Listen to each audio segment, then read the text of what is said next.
Hello students, welcome to triple A bright academy. Students, हम अपनी modern history series को continue करते हुए आज एंग्लो मराठा वॉर्स को स्टडी करेंगे। इससे पिछले लेक्चर में हमने एंग्लो मैसूर वॉर्स को स्टडी किया था। लेकिन लेक्चर स्टार्ट करने से पहले आपको मैं एक बार बता दूं कि अगर आप चाहते हैं कि आपको हमारी हर वीडियो की प्रॉपर नोटिफिकेशन मिले तो do subscribe our channel and press the bell icon. Okay, lecture start करने से पहले पिछले लेक्चर के बेस पर दो क्वेश्चन देख लेते हैं। आप कमेंट सेक्शन में उनका रिप्लाई करने की कोशिश कीजिएगा। पहला क्वेश्चन देख लेते हैं। पहला क्वेश्चन है, who was the British governor general during the fourth Anglo Mysore war. कि जब हमारे पास चौथी एंग्लो मैसूर वॉर हुई तो उस समय ब्रिटिश गवर्नर जनरल कौन थे? तो करेक्ट आंसर देने की कोशिश कीजिए जल्दी से कमेंट सेक्शन में।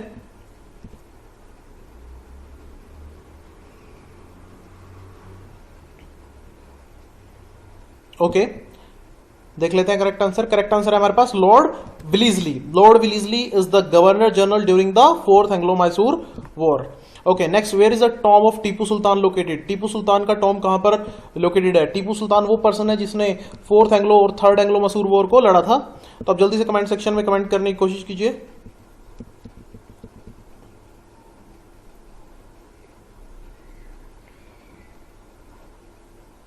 ओके, करेक्ट आंसर है श्रीरंगपट्टनम। ओके, श्रीरंगपट्टनम में हमारे पास tomb of Tipu Sultan located है। ओके, चलिए जी आज का लेक्चर शुरू करते हैं। तो आज का लेक्चर हमारा मराठा एम्पायर से रिलेटेड है। तो पहले थोड़ा सा मराठा एम्पायर का ओवरव्यू ले लेते हैं। जब भी आपने मराठा एम्पायर के बारे में सुना होगा तो बहुत बड़े बड़े हमारे पास सूरमा मराठा एम्पायर से रिलेटेड हैं। बहुत सारी स्टोरीज हैं मराठा की ब्रेवरी की। तो there are so many things related to Maratha empire. लेकिन उतना डीप में ना जाते हुए हम थोड़ा सा एक ओवरव्यू लेकर हम फोकस करेंगे सिर्फ एंग्लो मराठा वॉर्स के ऊपर। तो स्टार्ट करते हैं आज के लेक्चर को और देखते हैं कुछ इंपॉर्टेंट पॉइंट्स। तो मराठा एम्पायर हमारे पास जो है वो पावर थी जो 18वीं सेंचुरी में पूरे इंडियन सब कॉन्टिनेंट पे छाई हुई थी। मतलब कि मराठाओं का कोई भी सामना नहीं कर सकता था, ऐसा माना जाता था इन द 18th सेंचुरी। और ऐसा कहा जाता है कि मुगल एम्पायर को एक तरह से ध्वस्त करने में मराठाओं का बहुत बड़ा हाथ रहा है। मराठा एम्पायर की एक तरह से नींव कब डलती है? तो मराठा एम्पायर की नींव डलती है 1674 में with the coronation of Shivaji Maharaj. Shivaji Maharaj की कोरोनेशन यानी राज तिलक होता है और उनको छत्रपति का टाइटल दिया जाता है। तब एक तरह से मराठा एम्पायर की नींव डलती है। और मराठा एम्पायर की नींव को डलने के बाद एक तरह से मराठा एम्पायर को आगे बढ़ाने का काम करते हैं मराठा के पेशवास। ये पेशवा कौन होते हैं? पहले तो ये समझने की कोशिश करते हैं। पेशवा स्टूडेंट एक पोस्ट है। आप ये समझ लीजिए एक post just like a prime minister. हमारे पास जैसे इंडिया में प्रेसिडेंट और प्राइम मिनिस्टर की पोस्ट होती है, तो समझ लीजिए it's just like a post of the prime minister. तो यहाँ पर सारा काम पेशवा ही देखता है। तो पेशवा जो हैं वो मराठा एम्पायर को आगे बढ़ाते हैं। और मराठा एम्पायर हमारे पास बना रहता है 1818 तक। 1818 में हमारे पास तीसरी एंग्लो मराठा वॉर होती है जिसमें पेशवा बाजीराव टू की हार होती है और अल्टीमेटली मराठा एम्पायर जो है खत्म हो जाता है। एक बात याद रखिएगा, यहां पर मैं बात कर रहा हूं बाजीराव टू की, नोट बाजीराव वन। अगर मैं बात करूं सभी पेशवाओं में सबसे शक्तिशाली और सबसे पावरफुल पेशवा कौन थे, तो बाजीराव वन थे। यहां पर मैं बाजीराव टू की बात कर रहा हूं जिनकी हार होती है in the third Maratha war. So Peshwa Bajirao one कौन थे, जरा मैं आपको रिकॉल करा दूं। इनके ऊपर एक मूवी बनी थी बाजीराव मस्तानी। तो उसमें एक बड़ा फेमस डायलॉग होता है बाजीराव वन के ऊपर या बाजीराव के ऊपर कि चीते की चाल, बाज की नजर और बाजीराव की तलवार पर संदेह नहीं करते, कभी भी मात दे सकती है। तो ये थोड़ा सा डायलॉग मैं आपको रिकॉल करा दूं ताकि आपको थोड़ा सा याद आ जाए कि Bajirao one is one of the greatest Peshwa ever. और इन्होंने ही एक तरह से मराठा एम्पायर को बहुत ज्यादा सुदृढ़ और पावरफुल बनाया था। तो इनका एक बहुत महत्वपूर्ण योगदान था पेशवा की जो फाउंडेशन है, मतलब कि पेशवा की जो पावर है उसको और ज्यादा बढ़ाने में। और ये एक पोजीशन जो थी वो हेरिडिटरी पोजीशन बन गई थी स्टूडेंट। हेरिडिटरी का मतलब कि फादर के बाद पेशवा की पोजीशन जो है वो सन को मिला करती थी, बेटे को मिला करती थी। तो हमारे पास थोड़ा सा हम बैकग्राउंड देख लेते हैं फिर से। मराठा एम्पायर के लिए हमारे पास बुरा दौर कब शुरू होता है? बुरा दौर शुरू होता है थर्ड बैटल ऑफ पानीपत के बाद। तो आपको पता होगा थर्ड बैटल ऑफ पानीपत, इसमें मराठास लड़ते हैं अहमद शाह अब्दाली से और इसमें मराठाओं की हार होती है। तो यहां से मराठाओं का कहते हैं कि बुरा दौर शुरू हो जाता है। नहीं तो उससे पहले मराठाओं का सामना करना किसी के लिए भी पॉसिबल नहीं था। तो जैसे ही हमारे पास ये खबर मिलती है कि थर्ड बैटल ऑफ पानीपत में मराठा हार गए हैं, तो उस समय पेशवा होते हैं बालाजी बाजीराव। उस समय पेशवा कौन होते हैं? बालाजी बाजीराव। और उनकी शौक से, इस झटके से, सदमे से डेथ हो जाती है 1761 में। तो 1761 बहुत ही एक क्रूशियल ईयर है student in the Indian history. तो जैसे ही हमारे पास पेशवा बालाजी बाजीराव की डेथ होती है, उनके बेटे माधवजी राव उनको सक्सीड करते हैं। तो माधव राव की पिक्चर आप देख सकते हैं आपकी स्क्रीन पर। और ये एक अच्छे पेशवा सामने आते हैं, बनकर सामने आते हैं। और आप देख सकते हैं कि ये क्या करते हैं, मराठाओं की जो पावर है उसको फिर से स्ट्रेंथन करते हैं। मराठा जो अपने एरियाज हार गए थे उनको फिर से वापस लेकर आते हैं। लेकिन मराठाओं की जो पावर्स एक दूसरे के साथ झगड़ा और पावर स्ट्रगल, पावर को लेकर टसल है, वो कब शुरू होती है? माधवराव जी की डेथ के बाद। 1772 में माधवराव जी की डेथ हो जाती है और उसके बाद पूरे मराठा कैंप में एक तरह से आप देख सकते हैं कि गड़बड़ शुरू हो जाती है। कैसे, उस गड़बड़ को हम समझने की कोशिश करते हैं।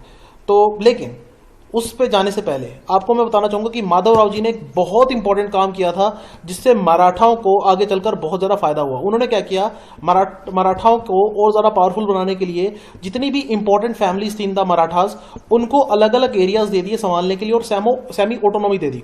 जैसे पेशवा को बोला गया कि वो पूना संभालेंगे, गायकवाड़ को बोला गया कि वो बड़ौदा संभालेंगे, होलकर्स को इंदौर दिया गया, सिंधियास को ग्वालियर दिया गया, भोसलेस को नागपुर दिया गया।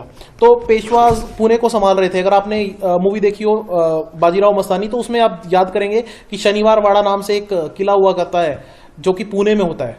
तो ये सब जो पेशवास थे वो एक तरह से पुणे को संभाल रहे थे और मराठा एम्पायर की एक तरह से राजधानी भी जो है पुणे बन जाती है इसी वजह से, क्योंकि पेशवाज द मोस्ट पावरफुल। सो इस तरह से अलग अलग फैमिलीज आप देख सकते हैं, 5 अलग अलग फैमिलीज अलग अलग एरियाज को संभाल रही थी। इसमें सिंधियास की अगर मैं बात करूं स्टूडेंट, ये वही सिंधियाज हैं। जैसे अभी अगर आपने न्यूज़ वगैरह सुनते हो तो आपने ज्योतिरादित्य सिंधिया के बारे में सुना होगा, जिन्होंने अभी बीजेपी ज्वाइन की है recently, Jyotiraditya Scindia. So he belongs to that royal Scindia family. वो इसी सिंधिया फैमिली से रिलेटेड है जो मराठा एम्पायर से चलती आ रही है। चलिए, तो ये सब हमारे पास अलग अलग एरियाज को बांटा था अलग अलग रॉयल फैमिलीज में, किसने? माधवराव ने। इनको अच्छे से लेवल पे इन्होंने एक तरह से ऑटोनॉमी प्रोवाइड कर दी थी बेसिकली। आगे चलते हैं, हमारे पास आगे हम एक ट्री को देख लेते हैं, पेशवा की लाइनेज। देखिए स्टूडेंट, पूरे लेक्चर में सबसे इंपॉर्टेंट चीज अगर कोई है तो वो ये है जो आपकी स्क्रीन पे आपको दिखाई दे रही है। अगर आप चाहते हैं कि आपको लेक्चर अच्छे से समझ आए तो जरा इस पॉइंट को ध्यान समझ लीजिएगा। अगर आपको ये समझ आ गया तो आपको पूरा लेक्चर अच्छे से समझ आएगा। अगर ये समझ नहीं आया तो आपको लेक्चर समझने में डेफिनेटली दिक्कत रहेगी। तो जरा ध्यान से और कंसंट्रेशन के साथ अब इस स्लाइड को समझने की कोशिश कीजिए। तो सबसे पहले हमारे पास जो पेशवा, ये जो लाइनेज शुरू होती है वो कहां से शुरू होती है? पेशवा की लाइनेज बालाजी विश्वनाथ से। बालाजी विश्वनाथ के बाद हमारे पास उनके बेटे बाजीराव उनकी पोजीशन को संभालते हैं, पेशवा बनते हैं बाजीराव वन, जिनके बारे में भी हमने थोड़ी देर पहले बात की। तो बाजीराव वन पेशवा बनते हैं और मराठा एम्पायर को बहुत ज्यादा पावरफुल बना देते हैं। उनकी डेथ के बाद जो नए पेशवा बनते हैं वो हैं बालाजी बाजीराव। पहले बाजीराव और फिर बालाजी बाजीराव 1740 से 1761 तक। तो आपको जैसा कि मैंने बताया 1761 में इनकी डेथ हो जाती है जब इन्हें पता चलता है बालाजी बाजीराव को कि Maratha 3rd battle of Panipat हार गए हैं। उसके बाद इनके बेटे माधवराव हमारे पास क्या बनते हैं? नए पेशवा बनते हैं 1761 से 1772 तक। ये पेशवा की गद्दी संभालते हैं। देखिए स्टूडेंट, इस सब में एक पर्सन का रोल बहुत ज्यादा क्रूशियल है जो अभी तक पिक्चर में नहीं आया है, वो है रघुनाथ राव। आप देखिए, बाजीराव वन के 2 बेटे थे, यहां पर जो आपको दिखाई दे रहा है बालाजी बाजीराव और रघुनाथ राव। तो बालाजी बाजीराव जो हैं वो रघुनाथ राव के ब्रदर थे। तो ये अपने बड़े भाई के लिए काम करते थे रघुनाथ राव, और फिर अपने भतीजे के लिए, यानी कि देखिए इनका भतीजा माधवराव आगे नया पेशवा बन गया है। तो कहीं ना कहीं इनके दिल में था कि ये जो हैं खुद पेशवा बने।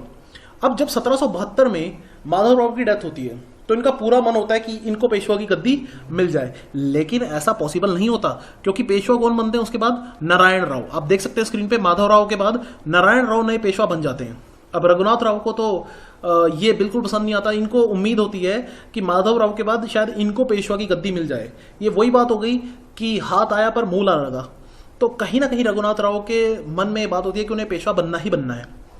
अब इसके लिए वो क्या करते हैं? नारायण राव की किलिंग करा देते हैं। बहुत से हिस्टोरियंस का ये मानना है कि नारायण राव की जो हत्या है वो रघुनाथ राव ने कराई होती है। तो अब इसके बाद इन्हें उम्मीद होती है कि अब ये पेशवा बनेंगे, लेकिन इस सब में फिर से एक स्टोरी में एक ट्विस्ट आता है। ट्विस्ट क्या आता है स्टूडेंट, मैं आपको बता देता हूँ कि हमारे पास आपको समझने की जरूरत पड़ेगी यहाँ पे। देखिए स्टूडेंट, एक पॉइंट मैं आपको बताना चाहता हूँ यहाँ पे कि नारायण राव की जो विडो होती है गंगाबाई, यानी उनकी जो वाइफ होती हैं गंगाबाई, वो प्रेग्नेंट होती हैं और कुछ समय बाद वो एक सन को जन्म देती हैं, एक बच्चे को जन्म देती हैं जिनका नाम होता है माधवराव। ठीक है, जिनका नाम रखा जाता है माधवराव नारायण। ओके, सो अब होता क्या है कि जो नाना फडणवीस, अब नाना फडणवीस कौन है? ये एक बहुत पावरफुल मिनिस्टर है मराठा एम्पायर के।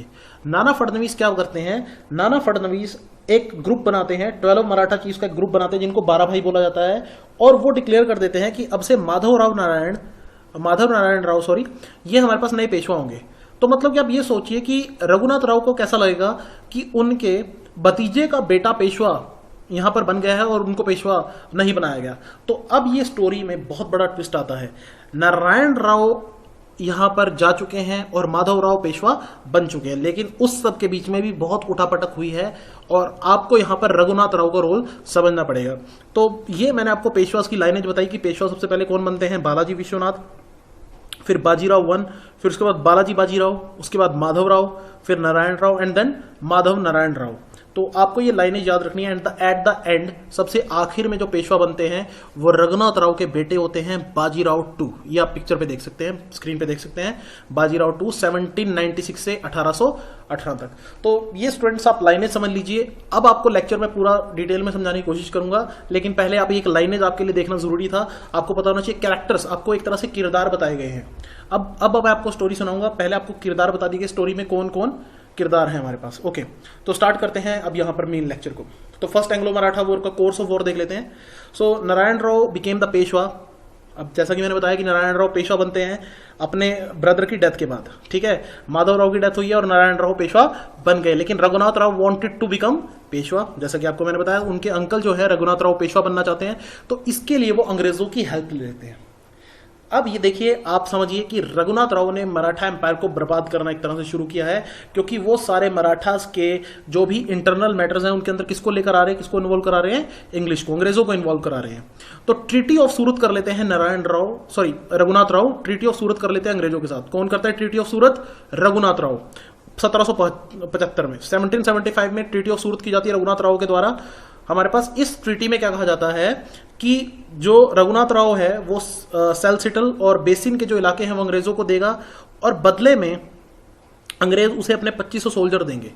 अब ये जो सोल्जर्स हैं, ब्रिटिश सोल्जर्स, ये रघुनाथ राव के साथ मिलकर पेशवा के ऊपर अटैक करते हैं और लड़ाई जीत जाते हैं। लेकिन स्टोरी में फिर एक ट्विस्ट आता है। ट्विस्ट क्या आता है? ये जो ट्रीटी ऑफ सूरत हुई है, ये हमारे पास किसने की है? ये बॉम्बे प्रेसिडेंसी ने की है, ये बॉम्बे वाले एरिया ने की है। जबकि इन सबके हेड कौन है? जो कलकत्ता में बैठा है हमारे पास गवर्नर जनरल। सो हमारे पास जो वॉरेन हेस्टिंग है वो ट्रीटी ऑफ सूरत को खत्म कर देता है। वो बोलता है कि कलकत्ता के परमिशन के बिना बॉम्बे ने ये ट्रीटी की है। अब ये समझने की कोशिश कीजिए कि कलकत्ता जो है वो सुपरमेसी पे है, वो सुपर लेवल पे है। तो हमारे पास वॉरेन हेस्टिंग क्या बोलते हैं कि जो ट्रीटी ऑफ सूरत हुई है वो कलकत्ता की परमिशन के बिना हुई है, और रघुनाथ राव के साथ अंग्रेजों को ये ट्रीटी नहीं करनी चाहिए थी। यानी रघुनाथ राव को साइड कर दिया गया कि रघुनाथ राव को साइड करो, ये ट्रीटी जो सूरत हुई थी वो गलत थी। और फिर वॉरेन हेस्टिंग्स जो कि हमारे पास गवर्नर जनरल है, वो क्या बोलता है कि हम मराठाओं के साथ एक ट्रीटी करेंगे। यानी कि ये जो हमारे पास मराठास हैं जो पावर में है उनके साथ ट्रीटी करेंगे, रघुनाथ राव के साथ ट्रीटी नहीं होगी। और एक ट्रीटी होती है, समझौता होता है मराठाओं के साथ, जिसको हम बोलते हैं ट्रीटी ऑफ पुरंदर 1776 में। और इस पे साइन कौन करते हैं? जैसा कि मैंने आपको बताया, नाना फडणवीस। क्योंकि स्टूडेंट देखिए, आप समझने की कोशिश कीजिए, हमारे पास नारायण राव की डेथ हो चुकी है। किसकी डेथ हो चुकी है? नारायण राव की। और उनका जो बेटा है वो बहुत छोटा है, तो वो तो ट्रीटी पे हस्ताक्षर नहीं कर पाएगा। तो मराठा राज्य को इस समय कौन संभाल रहे हैं? नाना फडणवीस। नाना फडणवीस क्या करते हैं? अपने काउंसिल ऑफ मिनिस्टर के साथ मिलकर हमारे पास एक ट्रीटी साइन करते हैं, ट्रीटी ऑफ पुरंदर। तो इसके अकॉर्डिंग क्या कहा जाता है कि रघुनाथ राव को पेंशन दी जाएगी और उसको एक सेल्सिटे नाम के इलाके में भेज दिया जाएगा, और वो वहां पर पेंशन लेकर आराम से रहेगा और वो मराठाओं के किसी भी काम में इंटरफेयर नहीं करेगा। लेकिन स्टोरी में फिर से एक ट्विस्ट आता है। ट्विस्ट क्या आता है कि हमारे पास ब्रिटिशर्स जो हैं, जो हमारे पास बॉम्बे में जो ब्रिटिशर्स हैं, अब देखिए स्टूडेंट्स, ब्रिटिशर्स में भी आपस में कई जगह नहीं बन रही। आप समझिए कि बॉम्बे और कलकत्ता में आपस में कहीं जम नहीं रही है, कुछ ना कुछ दिक्कतें उसमें चल रही हैं। और वॉरेन हेस्टिंग्स अपनी सुपरमेसी चाहते हैं, जो कलकत्ता में बैठे हैं, वो चाहते हैं कि मेरा ही हुक्म सारे एरियाज पे चले, जितना भी ब्रिटिशर का एरिया इंडिया में है सब में मेरा ही हुक्म चले। तो इसीलिए वॉरेन हेस्टिंग्स यहाँ पे अपना हुक्म चला रहे हैं, और बॉम्बे के साथ वो कुछ उनकी दिक्कतें चल रही है। लेकिन जो ब्रिटिशर्स जो बॉम्बे में बैठे हैं, वो ट्रीटी ऑफ पुरंदर का वॉयलेशन करते हुए, उसका सम्मान ना करते हुए रघुनाथ राव को अपने यहाँ पे रख लेते हैं। देखिए स्टूडेंट, कितना ट्विस्ट आ रहा है कहानी में। मैं फिर से आपको पूरी कहानी एक बार जल्दी से रिकॉल कराता हूँ। सबसे पहले क्या होता है कि हमारे पास ट्रीटी ऑफ सूरत की जाती है। ट्रीटी ऑफ सूरत किसने की है? ट्रीटी ऑफ सूरत की है रघुनाथ राव ने हमारे पास बॉम्बे प्रेसिडेंसी के साथ, बॉम्बे के जो लोग हैं उन अंग्रेज हैं उनके साथ। और इस ट्रीटी को आगे चलकर कौन खत्म कर देता है? वॉरेन हेस्टिंग, जो कि कलकत्ता में बैठा है। और वो मराठाओं के साथ एक नई ट्रीटी करता है। और इस ट्रीटी पे साइन कौन करते हैं? नाना फडणवीस, जो अभी पेशवा की तरफ से ये साइन एक तरह से कर रहे हैं। पेशवा का सारा सिस्टम अभी कौन संभाल रहे हैं? नाना फडणवीस। और फिर बॉम्बे क्या करता है? ट्रीटी ऑफ पुरंदर की फिर से एक तरह से धज्जियां उड़ा देता है और रघुनाथ राव को बॉम्बे में शरण दे देता है, जो कि नहीं होना चाहिए था, क्योंकि रघुनाथ राव को हमारे पास सूरत के पास एक दूर एक एरिया में भेजने का प्रावधान किया गया था। अब फिर क्या होता है? नाना फडणवीस भी ट्रीटी को तोड़ देते हैं और वो फ्रेंच को एक वेस्ट कोस्ट दे देते हैं व्यापार करने के लिए। तो ये ट्रीटी के अगेंस्ट था। इस ट्रीटी में कहा गया था कि फ्रेंच के साथ कोई भी मराठा एम्पायर लेना देना नहीं रखेगा। तो अल्टीमेटली क्या होता है? अल्टीमेटली हमारे पास बैटल शुरू होती है। अंग्रेज जो हैं अपनी आर्मी को मराठा एम्पायर के खिलाफ लड़ने के लिए भेज देते हैं। तो एक बैटल लड़ी जाती है, बैटल ऑफ वडगांव। लेकिन हर बार ब्रिटिशर्स की नहीं चलेगी। इस बार क्या है कि हमारे पास मराठाओं की तरफ से जो लड़ाई लड़ने आए हैं वो बहुत ही वेलियंट और निडर लीडर हैं, वो हैं माधवजी शिंदे। माधवजी शिंदे क्या करते हैं, जिनको सिंधिया भी बोल सकते हैं, महादजी सिंधिया भी कई जगह लिखा होता है, और महादजी शिंदे भी बोलते हैं। तो ये अंग्रेजों को बैटल ऑफ वडगांव में हरा देते हैं। तो अंग्रेजों को मजबूरन ह्यूमिलेट होकर यहां पर एक ट्रीटी साइन करनी पड़ती है। उस ट्रीटी को हम बोलते हैं ट्रीटी ऑफ वडगांव इन 1779। तो अंग्रेजों की बहुत इंसल्ट होती है और उन्हें मजबूरन एक ट्रीटी साइन करनी पड़ती है। लेकिन अंग्रेज हैं, वो फिर भी मानने वाले नहीं हैं और सीरीज ऑफ बैटल्स चलती रहती है। उसके बाद भी वो मानने को तैयार नहीं है अपनी हार, और लगातार मराठा एम्पायर के बीच में, पेशवाओं के बीच, मतलब कि पेशवा तो अब आप समझ सकते हैं ना कि एक हमारे पास माइनर है, तो मराठा एम्पायर के बीच में और अंग्रेजों के बीच में लड़ाइयां चलती रहती हैं 1882 तक। 1882 में हमारे पास एक ट्रीटी होती है, ग्रीन कलर में आपको दिखाई दे रहा है, बहुत important treaty, treaty of Salbai. और ट्रीटी ऑफ सलबाई के साथ हमारे पास फर्स्ट एंग्लो मराठा वॉर खत्म होती है। बहुत इंपॉर्टेंट क्वेश्चन आपने याद रखना है, किस ट्रीटी के through first Anglo Maratha war खत्म हुई थी? That is treaty of Salbai. याद रखेंगे ट्रीटी ऑफ सलबाई का रिलेशन किससे है? फर्स्ट एंग्लो मराठा वॉर से। तो रिजल्ट ऑफ वॉर देख लेते हैं। रिजल्ट ऑफ वॉर क्या रहता है? So English accepted Madhavrao Narayan too. अब ये देखिए, ये कौन है माधवराव नारायण टू? ये हमारे पास सन ऑफ नारायण राव, जिनकी डेथ हो गई थी, उनके माइनर सन को पेशवा मानने को तैयार हो जाते हैं। यानी कि एक बहुत छोटे बच्चे को पेशवा अंग्रेजों ने मान लिया, ऑफिशियली एक्सेप्ट कर लिया कि ठीक है ये पेशवा है।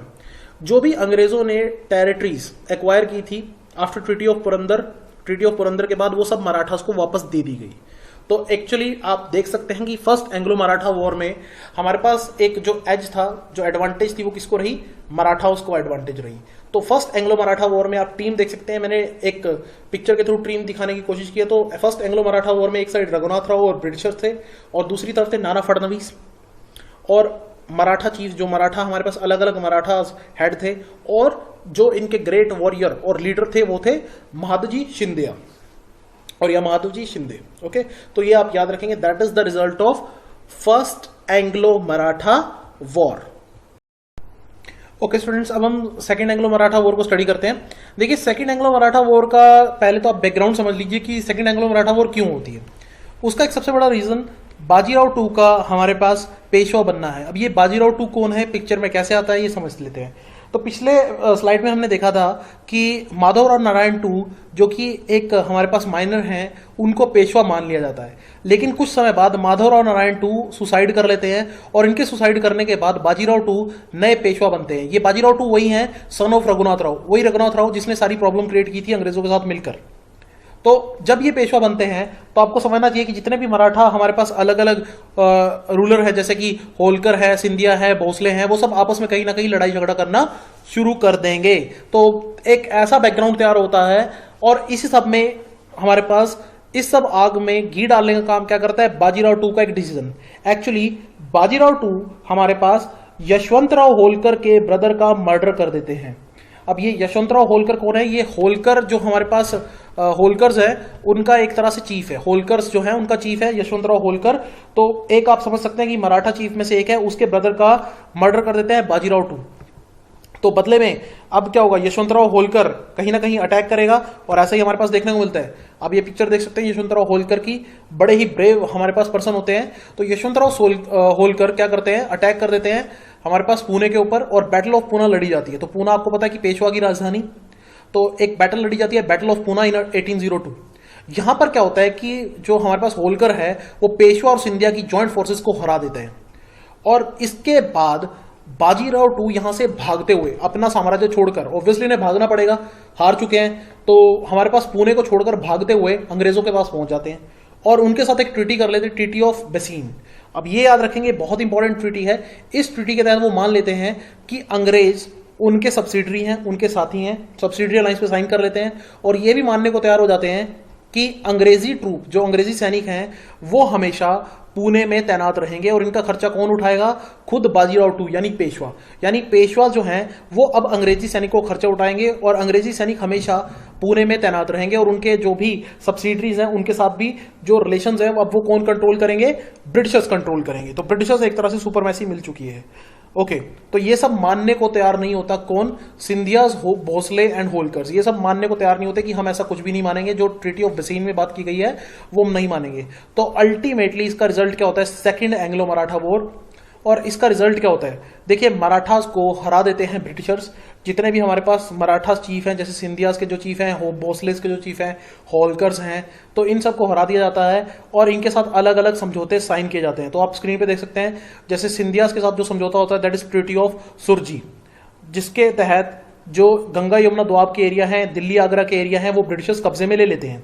भोसलेस के साथ एक ट्रीटी होती है, ट्रीटी ऑफ देगांव, और इसके तहत वो कटक और बलासोर को कब्जे में ले लेते हैं। होलकर के साथ जो ट्रीटी होती है, ट्रीटी ऑफ राजघाट, और इसके थ्रू ब्रिटिशर्स टोंक, बूंदी और रामपुरा को अपने कब्जे में ले लेते हैं। थोड़ा पिक्चर को क्लियर करने के लिए आप यहां पर इस इमेज को देखिए। तो सेकंड एंग्लो मराठा वॉर में क्या हुआ है कि पेशवा, जो कि बाजीराव टू है, वो अंग्रेजों के साथ मिलकर अपने ही मराठा भाइयों के ऊपर अटैक करता है। तो गायकवाड़ जो है वो पेशवा का साथ देते हैं। तो आपको पता होगा 5 इंपॉर्टेंट फैमिलीज थी, होलकर, भोसले, सिंधिया, पेशवा एंड गायकवाड़। तो पेशवा और गायकवाड़ जो है अंग्रेजों के साथ मिलकर होलकर, भोसले और सिंधिया से लड़ाई लड़ते हैं, सेकंड एंग्लो मराठा वॉर। और ब्रिटिशर्स का उस समय हेड कौन होता है, ये आप याद रखेंगे, ये थे लॉर्ड विलीजली। ब्रिटिशर्स के उस समय हेड कौन होता है सेकंड एंग्लो मराठा वॉर के समय? लॉर्ड विलीजली। और सेकंड एंग्लो मराठा वॉर का रिजल्ट क्या होता है कि बहुत सारे एरियाज जो है सेंट्रल इंडिया के अब वो ब्रिटिश कंट्रोल में आ गए हैं। तो that is the resultant of second Anglo Maratha war. I guess आपको समझ आ गया होगा। आगे चलते हैं थर्ड एंग्लो मराठा वॉर की तरफ। तो थर्ड एंग्लो मराठा वॉर, अब ये क्यों होती है? देखिए स्टूडेंट, अंग्रेज भी बहाना ढूंढ रहे होते हैं कहीं ना कहीं लड़ने का, और दूसरी तरफ हमारे पास ये जो मराठास हैं ये भी कहीं ना कहीं बहाना ढूंढ रहे होते हैं। क्यों? देखिए, मराठास की पावर बिल्कुल खत्म हो चुकी है, वो सिर्फ नाम के राजा रह चुके हैं, तो उन्हें कहीं ना कहीं अपनी पुरानी पावर वापस चाहिए। और अंग्रेज चाहते हैं कि इनको जो थोड़ी बहुत पावर भी हमने दे रखी है वो क्यों दे, इनसे पावर छीन ली जाए। तो मराठास भी अपने एक दूसरे को एक तरफ इकट्ठा करना शुरू करते हैं। और ब्रिटिशर्स का जो कन्फ्लिक्ट है पिंडारीज के साथ, अब ये पिंडारीज कौन है? ये पिंडारीज हमारे पास आप समझ लीजिए ये कुछ जनजातीय लोग हैं जो हमारे पास मराठाओं का कई सेंचुरी से साथ देते आए हैं। अगर आपने एक मूवी देखी हो, कुछ टाइम पहले एक मूवी आई थी सलमान खान की, वीर नाम से, तो the movie is all about the Pindaris. तो पिंडारीज का अंग्रेजों के साथ कहीं ना कहीं झगड़ा चलता रहता है और अंग्रेज चाहते हैं कि मराठास जो हैं वो पिंडारीज को अबंडन करके उनके खिलाफ कार्रवाई करें। तो कहीं ना कहीं एक बैकग्राउंड तैयार हो रहा है थर्ड एंग्लो मराठा वॉर के लिए। तो जो हमारे पास मराठा की चीज हैं, जैसे पेशवा बाजीराव टू हैं, मल्हार राव हैं, होलकर हैं, माधोजी भोसले हैं, ये सब एक यूनिटी बनाते हैं और अंग्रेजों के खिलाफ third Anglo Maratha war start कर देते हैं। और थर्ड एंग्लो मराठा वॉर में आप समझ लीजिए हार होती है किसकी? मराठाओं की हार होती है। और ट्रीटी ऑफ मंदसौर ये साइन की जाती है between the British and the Holkar chiefs. और पेशवास को आप समझ लीजिए कि हमारे पास पेशवाशिप को खत्म ही कर दिया जाता है। अंग्रेज बोलते हैं कि अब से कोई पेशवाशिप नहीं होगी, इनके सारे एरियाज छीन लिए जाते हैं और बॉम्बे प्रेसिडेंसी में शामिल कर दिए जाते हैं। तो पेशवास के एरियाज को छीनकर बॉम्बे प्रेसिडेंसी में शामिल कर लिया जाता है और पेशवा का जो हेड होता है उसको बोला जाता है कि तुम एक छोटी सी स्टेट संभालो बिठूर नाम से, अब तुम वहीं से जो राज करना है वहीं से करो। बिठूर जो है कानपुर के पास एक छोटा सा एरिया है, पेशवास को बोला जाता है कि तुमने जो भी करना है वहीं से करो। तो इस तरह से हमारे पास ये जो थर्ड एंग्लो मराठा वॉर है वो एक तरह से मराठा एम्पायर को बिल्कुल नेस्ते नबूद खत्म कर देती है। तो ये थी हमारे।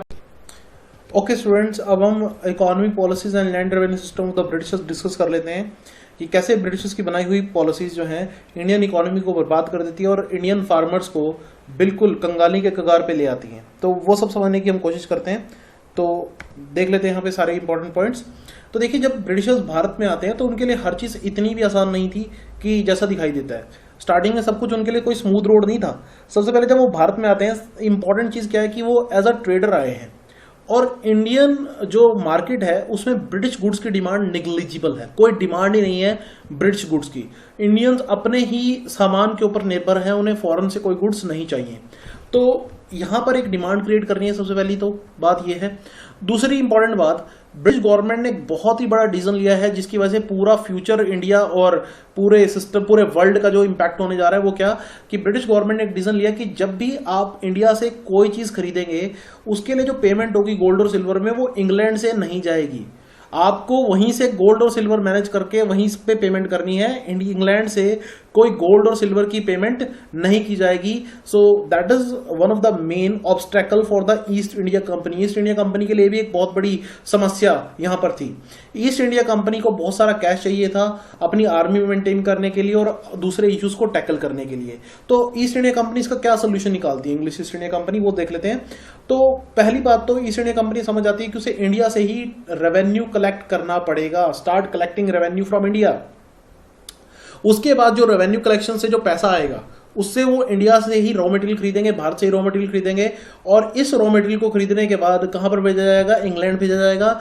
और इस जो प्रोडक्ट को, रॉ मटेरियल को हमने भेजा, उससे जो प्रोडक्ट बनकर आएगा उसको इंडियन मार्केट में बेचा जाएगा। तो ये एक पूरा का पूरा सर्कल बनाया गया जिससे वो क्या करेंगे, अपने सारे सिस्टम को मेंटेन करेंगे।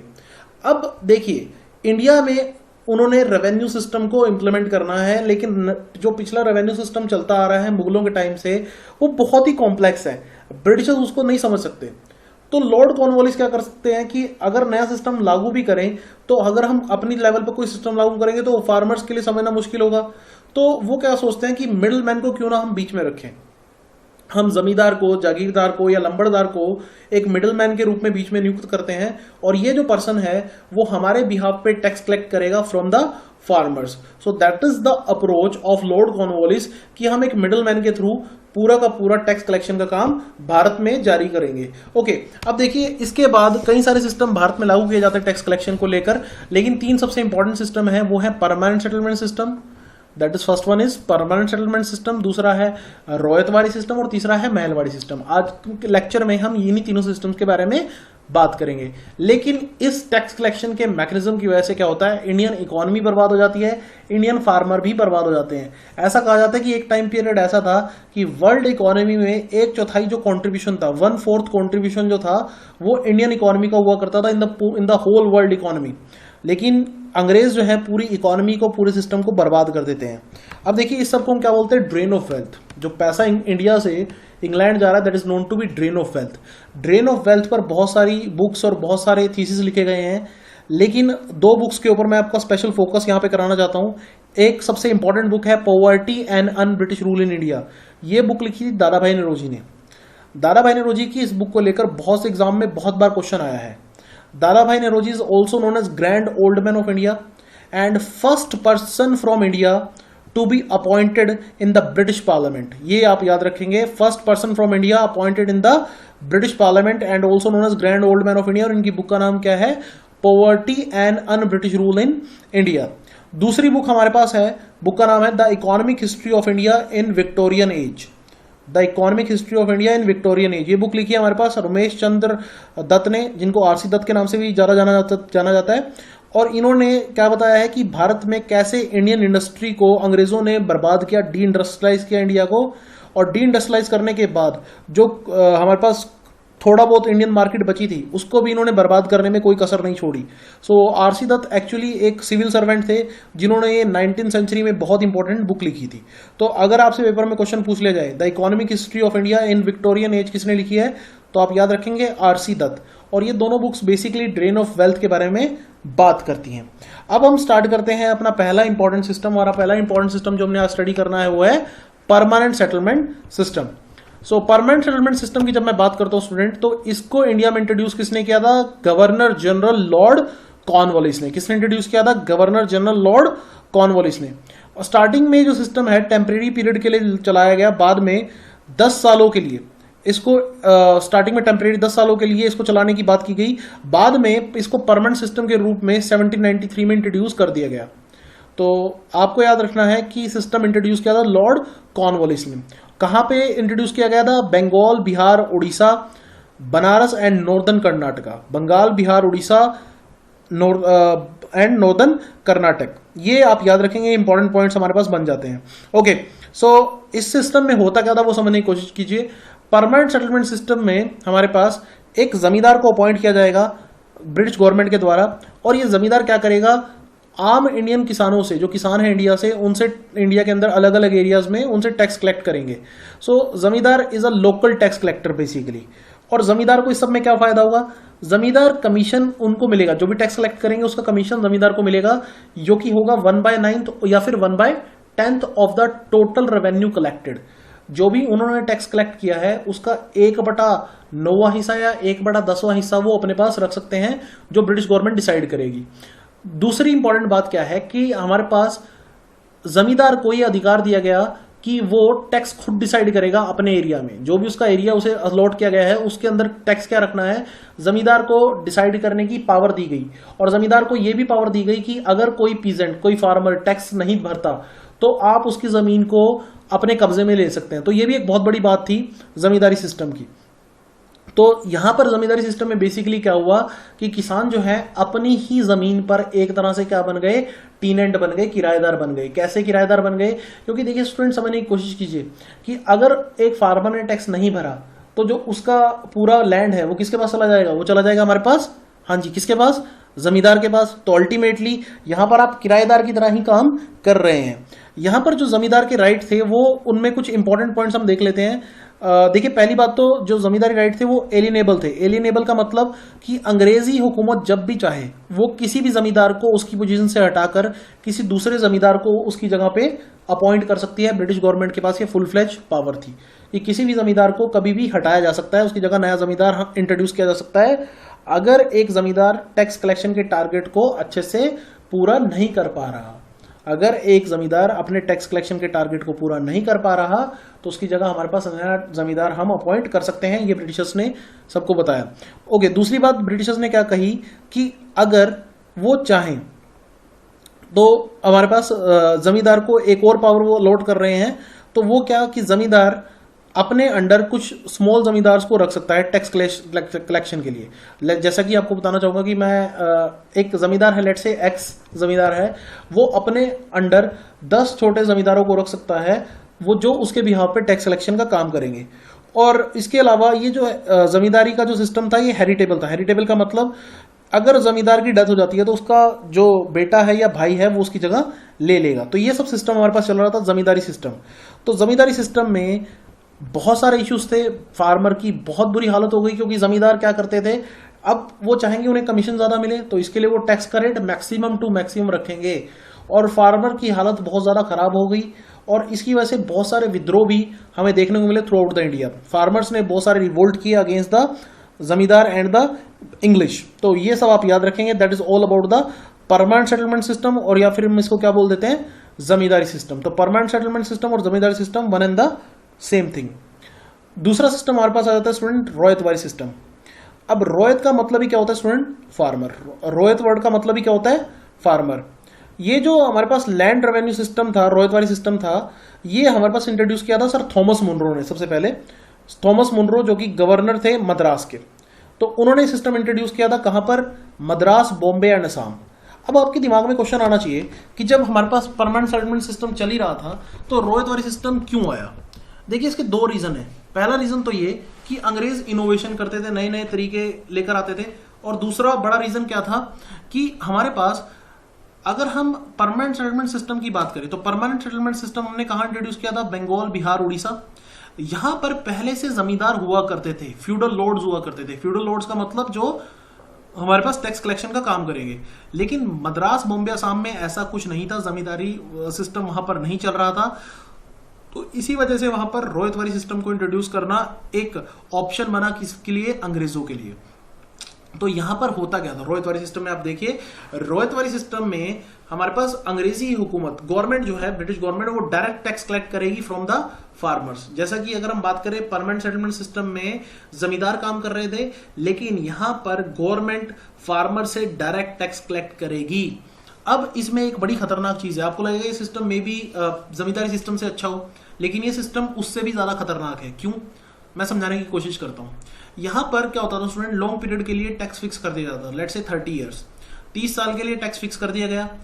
इस दौरान अगर सूखा पड़ा तो फार्मर की हालत खराब हो जाएगी, और 30 साल की अवधि में कभी ना कभी सूखा तो पड़ेगा ही। और दूसरी बात क्या है कि इस दौरान भी 30 साल के दौरान जो टैक्स फिक्स किया गया है, इसको ब्रिटिश हुकूमत अगर बढ़ाना चाहे तो वो बढ़ा भी सकती है, और जनरली ऐसा वो करते भी थे। और जो टैक्स की अमाउंट थी वो आपको कैश के रूप में पे करनी थी। सबसे बड़ा फीचर था इस हमारे पास सिस्टम का कि जो हमारे पास रोयतवारी सिस्टम में जो आपने टैक्स पे करना है वो कैश के रूप में पे करना है। जैसा कि मैं एग्जांपल देता हूं, मान लीजिए एक फार्मर है, उसने अपने फील्ड में, अपने खेत में वीट उगाई, तो पहले ऑप्शन ये हुआ करता था कि वो वीट या राइस की फॉर्म में जो भी उसने उगाया है टैक्स पे कर सकता है। लेकिन यहां पर क्या कहा गया कि आपने कैश के फॉर्म में टैक्स को पे करना है।